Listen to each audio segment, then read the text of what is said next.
Assalamualaikum warahmatullahi wabarakatuh. Para pendengar radio Indonesia yang kami hormati, mari kita teruskan pengajian tafsir Universitas Islam Indonesia. Untuk hari ini dimulai dari ayat 6. Di dalam Al-Quran dijelaskan bahwa orang-orang kafir adalah selalu ingkar, baik mereka engkau peringatkan atau tidak, sama saja mereka tidak akan beriman. Ayat ke-7 menjelaskan khotamallahu ala qulubihim wa ala sam'ihim. Di sini diterjemah dengan Allah telah mengunci hati dan pendengaran mereka dan penglihatan mereka tertutup rapat. Para pendengar yang kami hormati, tentu ini bagian dari kategori orang kafir. Ada orang kafir tertentu yang karena angkuhnya, karena cueknya terhadap kebenaran, sehingga dihukum Allah dengan dikunci hati dan pendengaran mereka. Juga dijelaskan bahwa wa'ala absarihim ghisyawah, dan penglihatan mereka tertutup rapat. Akhirnya mereka mengalami walahum azabun azim, mereka pasti mendapat siksa yang pedih. Tentu dalam keyakinan para ulama sebagaimana yang termaktub atau mansus atau eksplisit dalam teks Al-Quran adalah ini jenis-jenis orang kafir yang ketika mati dalam keadaan kafir. Dalam sebagian ayat disebut wama tuwahum kufar, mereka kafir dan mati dalam keadaan kafir. Dengan demikian maka ayat ini untuk orang-orang kafir yang mati dalam keadaan kafir, bukan kafir yang akhirnya bertaubat. Jika ada orang kafir yang akhirnya bertaubat dan berbuat amal soleh, mereka iman secara benar, maka masuk kategori ayat kulil ladzina kafaru iyantahu yufar lahum ma qad salaf. Katakan Muhammad pada mereka yang kafir, jika mau berhenti dari kekafirannya, maka akan diampuni apa-apa yang sudah lewat atau dosa-dosa yang pernah mereka lakukan. Para pendengar yang kami hormati, bahwa ayat ini mengatakan orang-orang kafir kamu peringatkan atau tidak, sama saja mereka ada iman. Meskipun ini satu kejadian atau satu fakta, satu kategori yang faktual di antara orang-orang kafir, yaitu diperingatkan apa tidak diperingatkan tetap tidak iman. Tapi ini tidak menjadikan hukum bahwa Nabi tidak wajib dakwah atau memperingatkan. Dalam banyak ayat Allah mengatakan in alaika illal balagh, kamu Muhammad harus tetap menyampaikan meskipun mereka menolak. Karena menyampaikan kebenaran, memperjelas kebenaran atau berargumentasi tentang kebenaran harus selalu disampaikan kepada mereka. Dan tentu sebagian mereka faktanya iman. Dengan demikian ayat ini khusus bagi mereka yang kafir dan mati dalam keadaan kafir, baru diancam walahum azabun azim, mereka itu dapat siksa yang pedih. Tapi jika mereka kafir dan menjadi mukmin karena penjelasan-penjelasan Nabi, maka dia dihukumi mukmin dan dia berhak masuk surga. Dalam surat Al-Bayyinah dijelaskan bahwa fungsi Nabi adalah bayyinah. Bayyinah maknanya adalah menjelaskan satu kebenaran yang begitu jelas, sehingga orang yang paling ingkar sekalipun, paling bodoh sekalipun, paling angkuh sekalipun, karena penjelasan Nabi sangat argumentatif dan sangat rasional, banyak juga mereka yang menerima. Bagaimana termaktub dalam surat Al-Bayyinah, lam yakunil ladzina kafaru min ahlil kitab wal musyrikina munfakkina hatta ta'tiyahumul bayyinah rasulun minallahi yatlu suhufan mutahharah. Mereka yang kafir, baik kafir golongan Yahudi Nasrani maupun kafir dari golongan musyrik Mekah kala itu, tidak akan tercerabut dari akar kekafirannya sehingga datang Al-Bayyinah. Al-Bayyinah itu apa? Kebenaran sejati, kebenaran yang begitu gamblang, begitu jelas, begitu transparan. Yakni adalah Rasulun minallah yatlu suhufan mutahharah, yaitu Rasul Allah yang membaca lampiran-lampiran suci, yakni Al-Quran. Ada fakta sejarah bahwa Umar bin Khattab dulu itu kafir. Dia dikenal dengan preman pasar ukat. Dia dengan lantang mau membunuh Rasulullah. Ketika di tengah perjalanan, Umar ketemu sama temannya. Dia ditanya, mau kemana kamu Umar? Mau bunuh Muhammad karena dia sudah bikin agama yang baru. Lalu kata temannya tadi, kenapa kamu membunuh Muhammad sementara saudari kamu, saudara putri kamu juga sudah mengikuti Muhammad? Lalu Umar berbalik arah mencari adiknya. Kemudian setelah ketemu adiknya, ternyata adiknya baru mengkaji surat Toha bersama suaminya. Ketika Umar datang dan mendengar surat Toha tadi, yang diantaranya dikatakan ada wahyu, Toha ma anzalna alaikal Qur'ana litasqa illa tazkiratal liman yakhsha.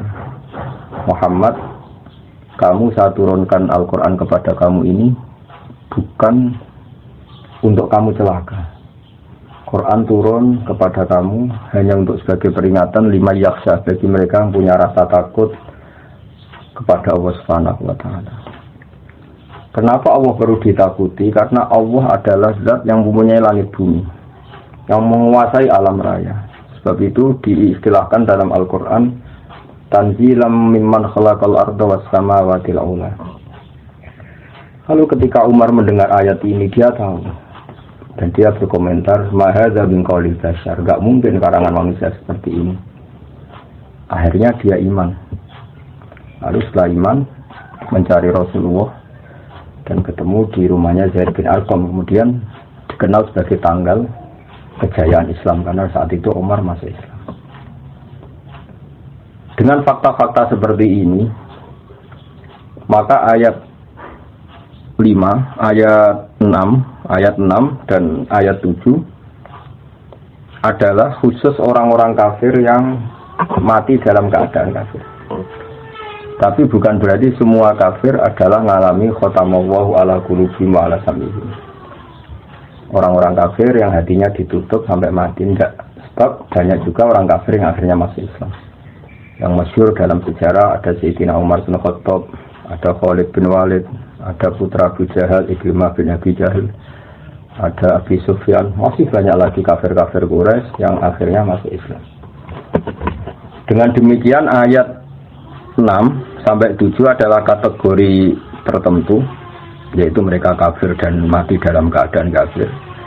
Sementara orang-orang kafir yang akhirnya masuk Islam, baik secara individu kayak Sayyidina Umar, kayak Sayyidina Khalid bin Walid, kayak beberapa sahabat, juga di akhir masa kenabian Rasulullah sebelum beliau wafat, tepatnya peristiwa Fathi Mekah, ketika Mekah dikuasai Rasulullah, adalah ada gelombang di mana orang kafir secara massal masuk Islam, yaitu yang disebut dalam surat Fatah, idza jaa nasrullahi wal fathu wa ra'aitan nasa yadkhuluna fi dinillahi afwaja.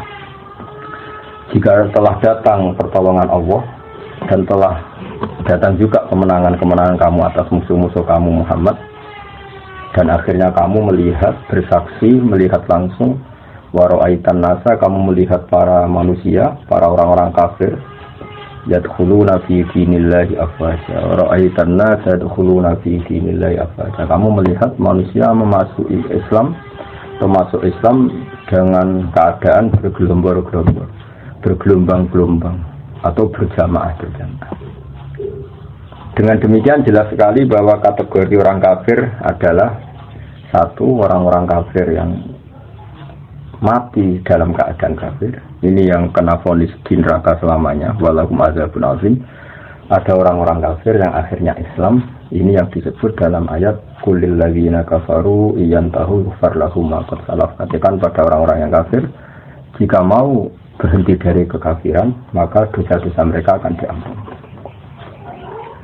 Lalu tentang kewajiban sawaun alaihim anzartahum am lam tunzirhum. Tentu kita sepakat bagaimana mansus atau eksplisit atau termaktub dalam Al-Quran, Nabi diutus Allah adalah untuk memberi penjelasan kebenaran. Sehingga dari penjelasan-penjelasan itu Nabi bisa mengubah bangsa Arab yang dulu mayoritas kafir menjadi mayoritas Muslim. Ini yang disebut Al-Bayyinah. Ada contoh unik dari kekeliruan orang kafir yang sudah akut, tapi karena logika yang dibangun Nabi, akhirnya mereka tercerabut juga dari kesalahan itu, bisa terbebas juga dari kesalahan itu. orang-orang kafir adalah merasa bahwa di dunia ini urusan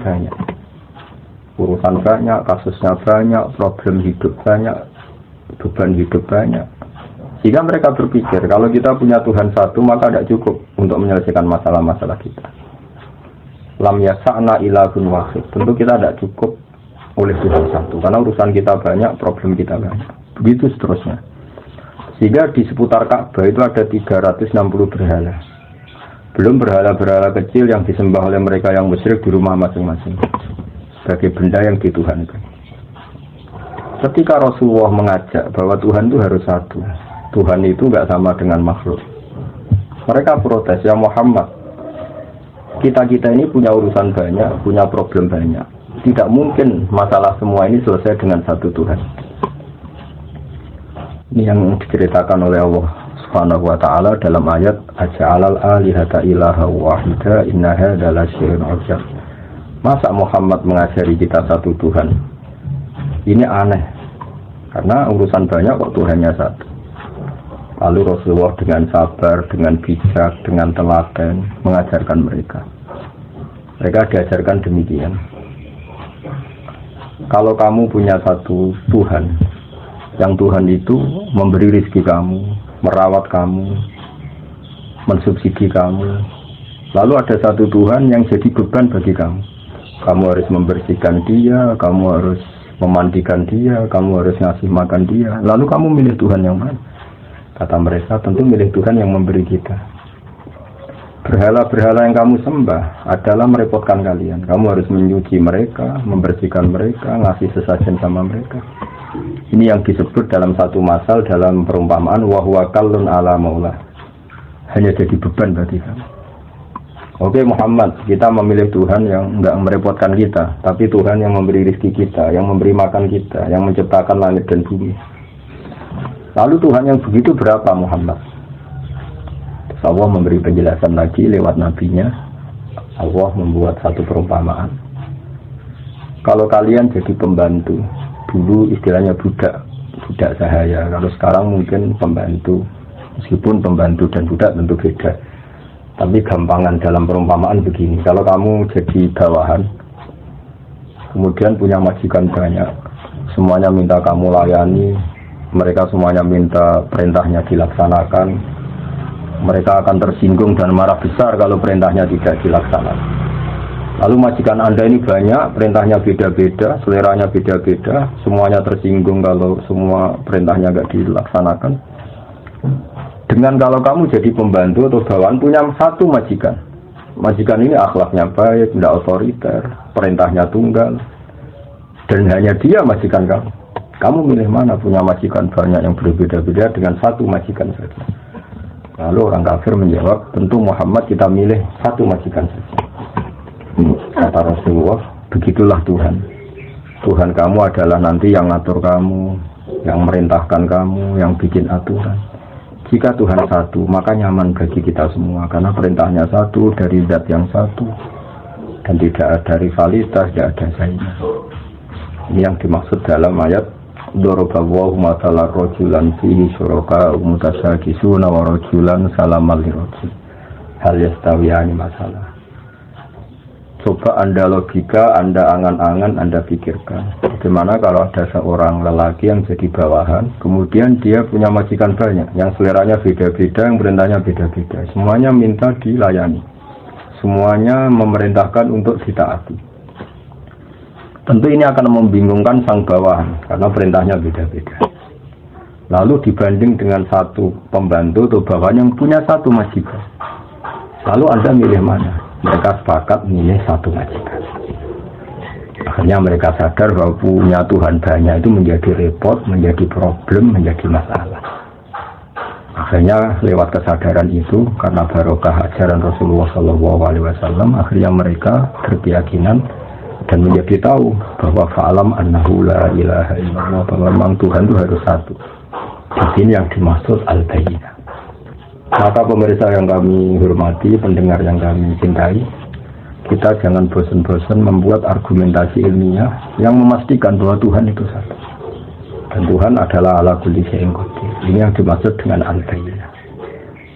satu kejelasan, satu kebenaran yang begitu gamblang, begitu jelas, sampai semua orang itu menjadi tahu. Ketika kebenaran begitu jelas, begitu gamblang, oleh logika yang paling sederhana sampai logika yang paling serius, ini disebut al-bayyinah. Sebab itu Allah mengajari semua nabi adalah dengan hujjah, argumentasi ilmiah. Maka dalam banyak ayat disebut wa tilka hujjatuna atainaha Ibrahim ala qaum. Ada keyakinan orang kafir saat Nabi Ibrahim bahwa berhala itu memberi manfaat. Mereka menyembahnya, mereka memberi sesajen, mereka memuja-muja. Suatu saat di hari besar mereka, semuanya paginya mau datang ke berhala itu di satu area khusus. Lalu malamnya sebelum ada acara, Nabi Ibrahim memangkas semua berhala-berhala kecil dan kapaknya dicalonkan sama berhala paling besar.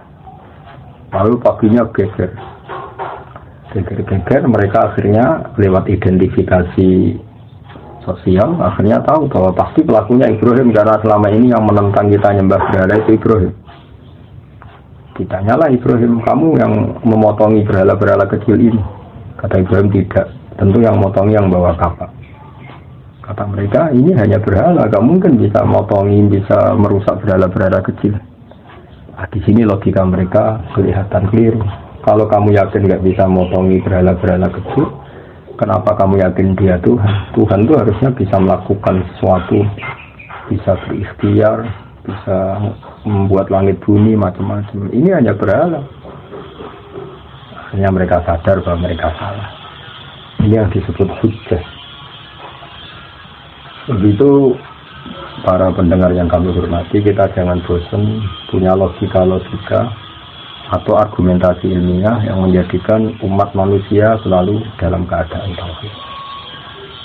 Ini penting karena iman hanya murni keturunan misalnya atau kultural setempat, ini masih rawan untuk diombang-ambing oleh fitnah atau oleh cobaan-cobaan non-muslim.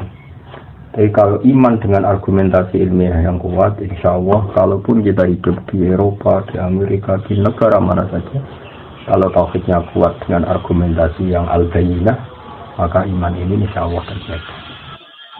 Sebab itu para nabi sering mengatakan, Kul inni ala bayyinatin min rabbi. Kita ini begitu jelas mendapatkan kebenaran dari Tuhan. Ada kisah unik zaman kafir Quraisy. Ada seseorang yang malam-malam memuja-muja berhalanya. Kemudian pas dia memuja-muja berhalanya, kebetulan saat itu ada seekor luwak mengencingi kepala berhala itu. Maka dia kaget, terus si menyembah tadi bilang, Ailahun yabulu alaihi sa'laban. Masa ini Tuhan kok dikencingi luwak? Terus dia sadar dan iman. Sehingga hikmat kami para pendengar bahwa latihlah terus logika beriman, logika bahwa Allah satu, Tuhan satu. Sebab ini satu logika yang paling final, logika yang paling final dan paling mudah diterima oleh akal sehat. Akal kita, rasa kita, fitrah kita, kalau dikatakan Tuhan satu dan Tuhan menguasai alam raya dan Tuhan tidak punya rival, tentu lebih mudah menerima. Sehingga disebut agama ini fitratallahi allati fatarana 'alaiha. Selain logika ini tentu akan mengundang pertanyaan-pertanyaan terus yang lebih ekstrim. Misalnya logika Tuhan tiga, pasti pertanyaannya lalu tiga ini yang paling hebat siapa? Yang paling pertama siapa? Ini pertanyaan-pertanyaan yang nggak mungkin terjawab. Sehingga paling mudah di logika adalah Tuhan itu satu dan Tuhan tidak ada jenis yang sama. Tidak ada yang sama, yang sejenis. Di sini terus kemudian orang-orang kafir tanya lagi, ya Muhammad, Tuhan kamu yang menarik itu, yang hebat itu, lalu sifatnya kayak apa? Turunlah surat Qul huwallahu ahad, Allahus samad, lam yalid wa lam yulad wa lam yakul lahu kufuwan ahad. Tuhan kami ini juga Tuhan kalian, Tuhan sealam raya dan Tuhan yang sejati adalah Tuhan yang satu. Allahus samad dan Tuhan yang menjadi tujuan untuk kita lapuri masalah-masalah kita. Tuhan yang kita berdoa kepadanya setiap kita punya masalah. Lalu ciri Tuhan lagi adalah lam yalid wa lam yulad. Dia tidak melahirkan juga tidak dilahirkan. Ini penting karena Tuhan adalah zat yang nggak mungkin ada kembarannya. Sehingga kalau punya anak nanti perlu anak itu sejenis dengan bapak. Padahal ini tidak mungkin dalam Tuhan. Karena Tuhan adalah laisa kamitslihi syai'un, pasti tidak ada kembarannya. Karena Tuhan adalah zat yang azali, yang pertama, dan tentu punya sifat-sifat yang sama sekali berbeda dengan makhluk. Yang oleh istilah para ulama disebut mukhalafatul hawadits, pasti beda dengan makhluk. Kalau bahasa Quran menyebut laisa kamitslihi syai'un, pasti tidak ada padannya. Kemudian ayat ini ditutup walam yakul lahu kufuwan ahad, dan tak ada seorang pun yang akan menyamai Tuhan sampai kapanpun. Di sini banyak sekali individu kafir Quraisy yang masuk Islam. Klimaksnya adalah ketika Fathu Mekah mereka masuk Islam secara bergelombang-gelombang. Sebab itu sekarang kita saksikan Mekah, Madinah dan semua Timur Tengah mayoritas Muslim. Ini barokahnya penjelasan atau al-bayinah atau argumentasi ilmiah yang terus diterangkan, dibawa-bawa, disosialisasikan oleh Rasulullah SAW.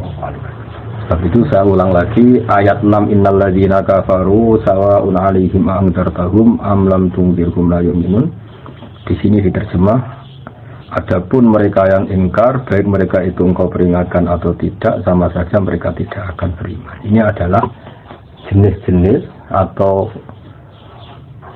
kategori orang kafir yang mereka kafir terus sampai mati. Misalnya Abu Jahal, Abu Lahab. Tapi tentu ini satu jenis. Yang nanti ada jenis lain dari orang-orang kafir itu yang masuk ayat. Misalnya idza jaa nasrullahi wal fathu wa ra'aitan nasa yadkhuluna fi dinillahi afwaja. Jadi ada orang-orang kafir yang akhirnya masuk Islam dan mati dalam keadaan Islam. Dan itu banyak sekali. Sebagaimana kita tahu dalam sejarah ada Umar, ada Khalid bin Walid, ada Abi Sufyan dan sebagainya. Sebab itu dalam disiplin ilmu tafsir dijelaskan seorang mufassir atau seorang mutarjim menerjemah harus hafal Quran dan harus menguasai makna-makna Quran. Sebab 1-2 ayat kadang-kadang di situ Allah hanya menjelaskan satu kategori saja. Ada kategori-kategori lain yang dijelaskan di ayat lain. Misalnya ada ayat yang menjelaskan umat Islam itu wajib melakukan ini. Misalnya disebut 4. Di ayat lain disebutkan sampai 8. Di ayat lain lagi misalnya disebutkan sampai 6. Lalu kita menghitung semua itu termasuk kewajiban. Dan itu normal dalam ulumul Quran. Begitu misalnya di sini diterangkan hanya ada orang kafir, misalnya yang akhirnya berjenis sawa'un 'alaihim andzartahum am lam tunzirhum. Orang-orang kafir yang kamu peringatkan apa enggak tetap enggak mukmin, artinya tetap kafir. Tapi ada orang-orang kafir yang akhirnya munfakin, tercerabut dari akar kekafirannya karena datang sebuah bayinah. Ini yang disebut lam yakunil ladzina kafaru min ahlil kitab wal musyrikin munfakina hatta taqdiyahumul bayinah. Ini penting saya sampaikan biar kita punya tradisi kalau sebagai mufassir atau pengambil makna dari Quran kita harus komprehensif ayat-ayat yang terkait kita kaji, tematik-tematik yang terkait kita kaji, asbabun nuzul kita kaji, kesimpulan-kesimpulan linguistik juga kita kaji, fakta-fakta sosial juga kita kaji. Dengan demikian terus kita menyimpulkan ada sekian kategori yang baru boleh kita yakini sebagai hasil penelitian atau hasil penafsiran. Contoh gampang misalnya begini. Di ayat-ayat umum tentu orang baik itu wa yuqimunas shalat, itu yang mendirikan sholat.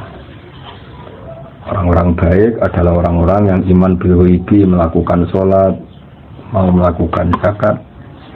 Kemudian di sini misalnya secara eksplisit nggak disebut haji, tapi nanti di ayat lain jelas di antara rukun Islam misalnya kita kena khitab, kena aturan wa atimul hajjal umrata lillah.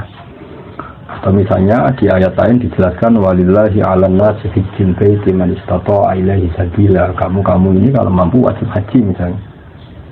Nah, kenapa ini di ayat yang berbeda? Karena memang Quran turun itu dalam durasi waktu 23 tahun. Ada masa di periode-periode Mekah Rasulullah hanya menjelaskan argumentasi tauhid. Makanya ini disebut ayat-ayat Makkiyah atau surat-surat Makkiyah. Kemudian di Madaniyah karena Islam sudah mapan, kemudian kewajiban-kewajiban Islam diterangkan secara eksplisit. Mulai zakat, bahkan kadarnya, nisabnya, aturannya, bahkan mustahiknya, siapa yang berhak menerima zakat, misalnya innamas shadaqatu lil fuqara dan seterusnya. Sehingga justru di antara mukjizat Quran, tingkat kesusastraan Quran adalah menjelaskan itu sesuai konteks. Sebab itu kita tidak bisa menyimpulkan satu Quran tanpa Anda harus hafal dulu semua. Kalau tidak, kamu harus mengikuti ulama yang hafal, yang ahli tafsir. Karena ayat ini menjadi komprehensif, menjadi lengkap pemaknanya setelah kita memperbandingkannya. Misalnya tadi di awal Baqarah belum dijelaskan kewajiban haji, tapi nanti di awal juz 4 misalnya ada kata-kata walillahi 'alan nasi hajjul baiti man istata'a ilaihi sabila. Di ayat lain sampai dijelaskan cara berhaji. Hanya kamu harus begini, kalau haji itu ada kemungkinan ifrad, tamattu, qiran. Kalau tamattu aturannya faman tamatta'a bil umrati ilal haji famastaysara minal hadi dan sebagainya dan sebagainya. Dengan warning dari saya demikian, saya mohon sekali bahwa ulumul Quran adalah ilmu yang sangat sensitif, yang sangat peka, karena Quran adalah kitab suci, panutan umat Islam. Maka sebaiknya seseorang jangan gegabah dalam menafsirkan Quran. Kalau kita tidak ahlinya, bisa merujuk ke terjemah Kemenak atau terjemah-terjemah keluaran Al-Azhar, keluaran konsensus para ulama yang kredibel, atau mengikuti ulama-ulama yang muktabar, yang kredibel, yang kapabel di bidang. Saya kira untuk pertemuan ini kami anggap cukup, dan insya Allah pada pertemuan berikutnya mulai ayat 8, yaitu Allah menerangkan tentang sifat-sifat orang munafik yang dimulai dari ayat wa minan nasi may yaqulu amanna billahi wa bil yawmil akhir wa ma hum bimumin. Mohon maaf atas semua kesalahan. Wabillahi taufiq wal hidayah. Wassalamualaikum warahmatullahi wabarakatuh.